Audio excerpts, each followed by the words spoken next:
Welcome to the Loan Pros podcast. We're here to help make you a more informed first-time homebuyer. I've got Raj Sharma here with me, and we're going to be talking about distressed homes, specifically REO, short sale, and pre-foreclosure homes.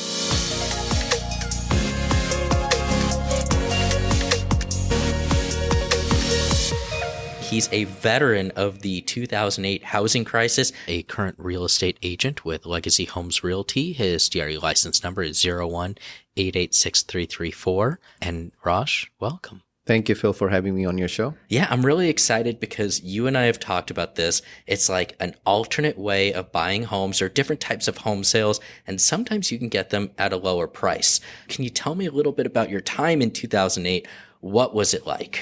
2008 was a different market. A lot of foreclosures were happening and a lot of short sales on the market. So overall, the market was just on a decline part of it. A lot of deals were to be made back then. So a lot of deals. Now, I know from a lending standpoint, a lot of these you can't have FHA loans. It's hard to do the 3.5% down. The banks were looking for a little bit more of a higher down payment. But I wanted to ask, what were you seeing? What kinds of offers were getting accepted? Back then, a lot of cash buyers were in the market, a lot of investors purchasing them for all cash, and then the conventional buyers who had money to put down, which was the case because of the property condition. So you really could only purchase it cash due to the condition or get a conventional loan where the lending rules are a little bit flexible versus the FHA or a VA loans. Okay, so if you've got 20% down and you're going to go with a conventional loan, this could be a great way to get maybe a deal, I guess you could say, on a home that's going to need some work. Absolutely. You're right. So what we're really talking about here are distressed homes. These are REO homes, short sales, and pre-foreclosure homes. I want to start out, Raj. Can you just tell me, what is an REO home? Let's help our first-time homebuyers that are listening with what exactly these types of homes are. REO basically stands for real estate owned. Those are the property that are foreclosed upon, and bank is the owner of the property. So bank is the owner now. So that's the REO. And what exactly is a foreclosure? What does that actually entail? Foreclosure is a process where homeowner purchase the property and they default on the mortgage payments. And then once the default happens, the bank goes and records notice of default at the county, and then they start the trustee sale process. And once everything goes as planned, then the property gets foreclosed and homeowners either gone by then or evicted by the bank and now bank listed as a bank-owned home. And what's that timeline look like for that seller who's foreclosed on their home? So from start to finish, if everything is done legally, it could take anywhere from 6 to 9 months for a homeowner to be evicted or foreclosed upon the property. And the foreclosure process starts after missing 3 payments. So really after that 90 days, what's that next step then? So 90 days is the notice of default, and then another 60 days is when bank files a notice of trustee sale with the county, and that's where the foreclosure is taking place at the county courthouse. And so basically what ends up happening is 90 days, they get this notice, another 60 days to work with the bank to get back on track. And sometimes that's a loan modification, refinances, or just paying the back payments to get caught up. And if they don't, the bank's then going to go ahead and try to foreclose on it. Now, what happens in between then? Are people putting their homes up for sale while the foreclosure process is going on? There's option for the homeowners to avoid a foreclosure and not get that hit on their credit and not be able to purchase a home for 10 years. Best way to avoid a foreclosure is in that meantime, they can start the short sale process, which is an alternative to foreclosure. And those are subject to short sale bank's approval process. And short sales when the home isn't worth what you owe on it. Correct. So if the homeowner purchased the property, for example, $400,000 and now house is worth $350,000, now the homeowner is asking bank to let the homeowner sell the property for $350,000 and take a loss, or short sell it for that difference. So if you're looking at buying a house that's in a pre-foreclosure status, that means that someone's 3 months late on their payment, something's been filed, but they're not in foreclosure. There may be enough equity in the house. That's sometimes where you get a really motivated seller. That's true. Pre-foreclosure is basically a homeowner knows that they are unable to afford the property and unable to make the payments. So instead of waiting for a bank to start the foreclosure process, educated homeowners or guided homeowner by their real estate professional will advise them to do a short sale if they're upside down on their home value. And those are the pre-foreclosures out there. Now, when someone's purchasing a short sale, they're dealing with the bank having to approve things. Can you just explain what needs to be approved and how that's different than just purchasing a home where the seller says, yeah, I'll accept that price? Well, short sales are listed at a discount price. Most of the uneducated or not familiar with the short sale process agents will list a property for a not discounted price, which attracts a lot of buyers to the property and sometimes happens to be a multiple offers, but it's all going to be subject to the short sale lender who's going to approve that price. So if you see a house that's supposed to be at $400,000 and you see a listed for $200,000, that price is not what you're going to purchase that house for. It's going to be an offer you submit for that price. And most likely when bank gets the file from the short sale agent, they're going to review it and make sure they got what they need, meaning the net proceed. And if the net proceed doesn't meet their standard guidelines or the investor guideline, they're most likely going to reject that offer or come back with a counter to the buyer, which could be a lot higher. And at that time, buyer can get discouraged and say, that's not what the price I was looking for, and walk away from that property. Now the property comes back on the market. Now, you worked the 2008 crisis like we talked about, tons of short sales and Yes. foreclosures. You also did something called, is it a BPO? Yes, the BPO is a short form for broker price opinion. Those are basically alternate to an appraisal. Banks were doing those or hiring agents that are localized in the area where they had the foreclosure property to give them the value and condition of the property. So we were the eyes and the value determined for the banks.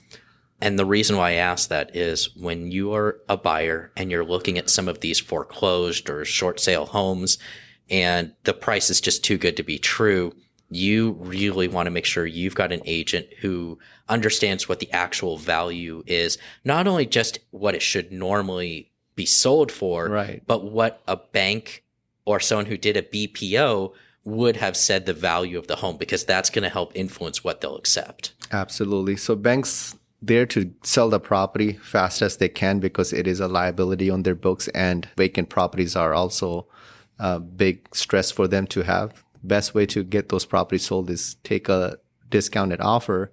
But at the same time, banks are not there to sell the property for a deep discount because they lose a lot of money and they have investors to report to. So sometimes properties could sell within the comps in the neighborhood, not necessarily 100 or 200,000 deep discount. That's the mentality a lot of buyers have out there, that they can pick up a bank-owned property for half the price. Bank has to also justify the neighborhood to not crash the homeowner's value. And what's the bank looking for in an actual offer? What makes it enticing that's going to have them go ahead and accept that offer? So banks basically are going to look at the credibility of the buyers. If the buyer is qualified, does the buyer have funds to put down? Did the lender do the cross qualification properly?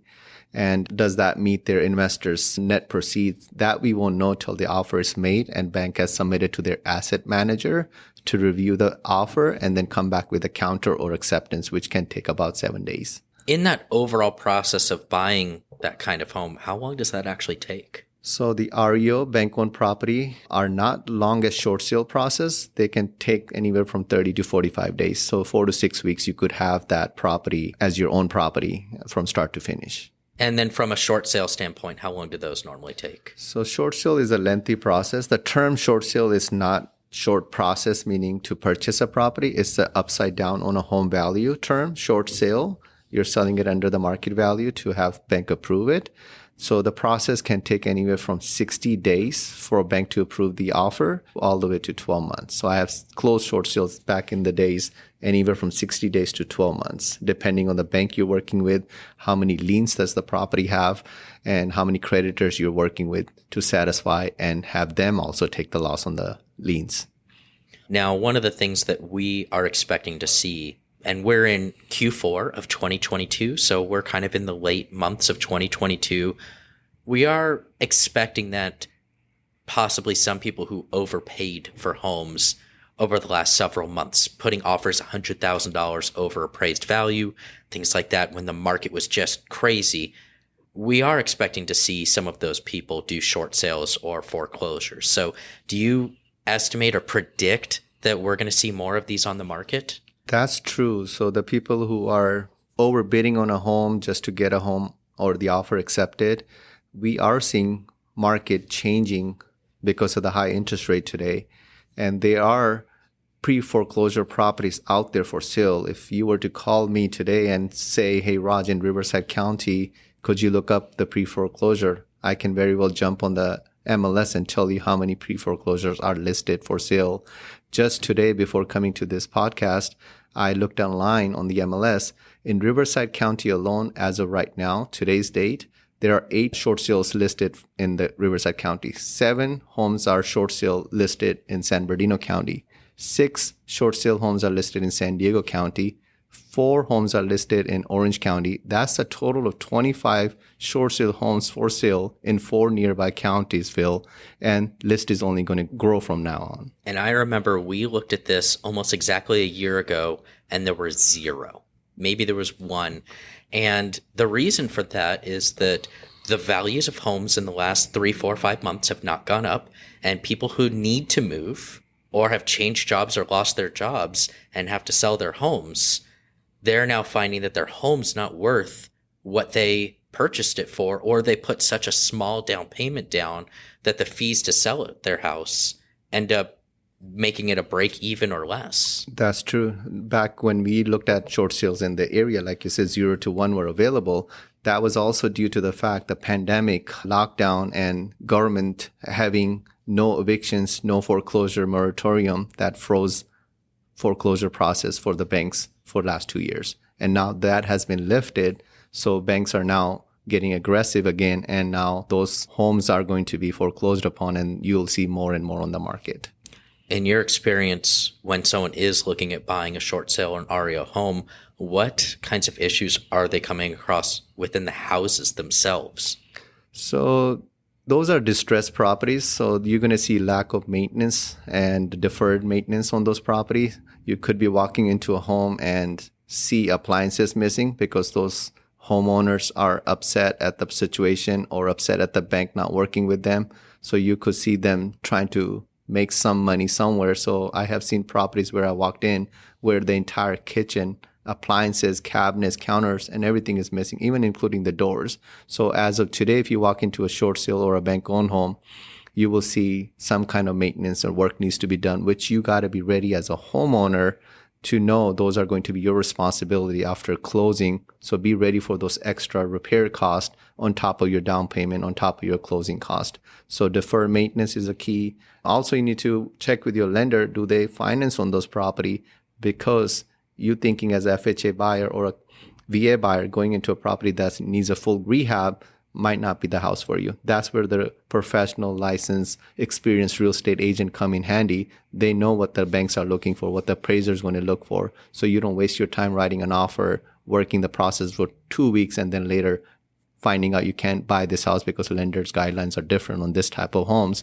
And now you lose that beautiful home that you wanted. So work with somebody you know and trust that done this in the past and going to show you homes that are going to be available for financing. If you're a cash buyer, those are perfect. You can buy those homes and basically renovate it and keep it or flip it in the future for a quick profit. From a lending standpoint, every unit's different. Every property is different. And it's really a property by property basis. Remember that most FHA and government-backed loans are going to require that the home is habitable. And so if it's missing major appliances that won't allow you to cook, if electricity has issues, if there's incorrect plumbing, you need to have at least a full working bathroom. If things like that aren't in shape, you may not be able to get that loan approved, or that work's going to have to be done through something like a rehab loan, like an FHA 203K. There are other options and routes to go, but it is a much more difficult process. So it's best if you do have that 20% down conventional loan, or as Raj said, it's great if you could buy it all cash, you're going to get a heck of a deal.